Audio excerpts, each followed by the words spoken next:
बाप बोल तो अदा कर ही रहे हो, लेकिन तुम उसके ड्राइवर बन जाओगे मैंने कभी नहीं सोचा था। वो खा जाता है। ठीक नहीं किया आपने। कल को ना इस घर में आप ही वो मॉन्स्टर हो जाएंगे उसके लिए। आप उसको कल रात डराते रहे, धमकाते रहे आप उसे। इस घर के अंदर ना कमरा जिसके अंदर एक मॉन्स्टर है जो बदतमीज बच्चों क्या मामा मामा की रटलाई हुई है तुमने। चुपचाप सो जाओ।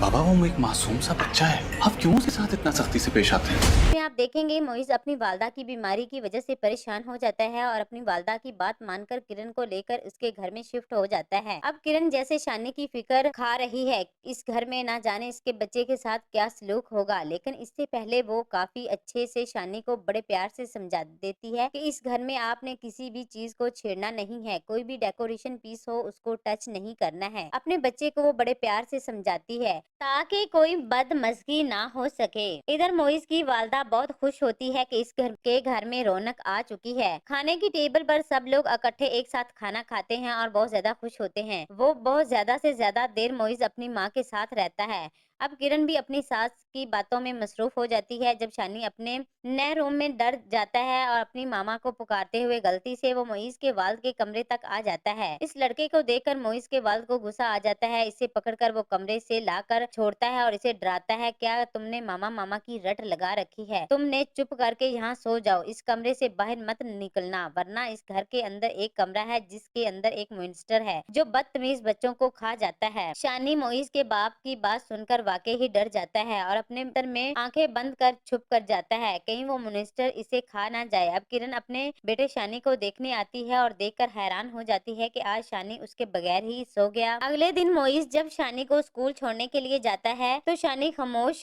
होता है। शानी की खामोशी पर सवाल करता है मोइज, उसको कहता है, शानी आज आप इतने चुप चुप क्यों हो, क्या किसी ने कुछ कहा है? शानी मोइज को सब कुछ बता देता है कि आपके पापा ने मुझे डराया है कि इसके घर में मॉन्स्टर है, मुझे इस घर में नहीं रहना है, मुझे बहुत डर लग रहा है। ये सुनकर मोइज बहुत ही परेशान हो जाता है और शानी को प्यार करता है और उसको समझाता है। स्कूल छोड़कर जब वापस आता है, नाश्ते की टेबल पर सब एक साथ बैठे हैं जब किरण को अचानक से फोन आ जाता है और वो फोन सुनने के लिए उठकर बाहर चली जाती है। ऐसे में मोइज की वालिद ताना देते हैं मोइज को कि तुम इस बच्चे का बाप का तो रोल अदा कर रहे हो, लेकिन इसके ड्राइवर बन जाओगे, ये मैंने कभी नहीं सोचा था। मोइज अपनी माँ के लिहाज कर रहा होता है, लेकिन अपने बाप की बातें सुनकर इससे कहता है कि बाबा वो एक मासूम सा बच्चा है, आप क्यों उसके साथ सख्ती के साथ पेश आते हैं? आपने कल रात को उसको धमकाया था। और इसे ये सुनकर मोइज की वालदा भी हैरान हो जाती है। सर पकड़कर वो बैठ जाती है, लेकिन अपने शौहर की हरकत पर इन्हें बहुत ज्यादा अफसोस होता है। इधर किरण फोन आया होता है सैफ जो इससे बदतमीजी करता है, मिसिस मोइज कैसी हो, मेरे वकील ने नोटिस भेजा है, आपका अभी तक जवाब नहीं आया। अभी तक वो नोटिस शायद इसके पुराने घर पर ही हो, इसलिए किरण को उसके बारे में कुछ पता नहीं होता है। वो सैफ को बातें सुनाने के बाद फोन बंद करके नाश्ते की टेबल पर आ जाती है, जहाँ पर मोइज अपने वाल्द पर चिल्ला रहा होता है, ये ठीक नहीं किया बाबा आपने, कल को इस घर में मॉन्स्टर आप उसके लिए बन जाएंगे। इसके बाद फिरोज को गुस्सा आता है और किसी और बच्चे के लिए तुम अपने बाप को मॉन्स्टर कह रहे हो? अपने शौहर अपने बेटे की इस तरह लड़ते हुए अनिका एकदम से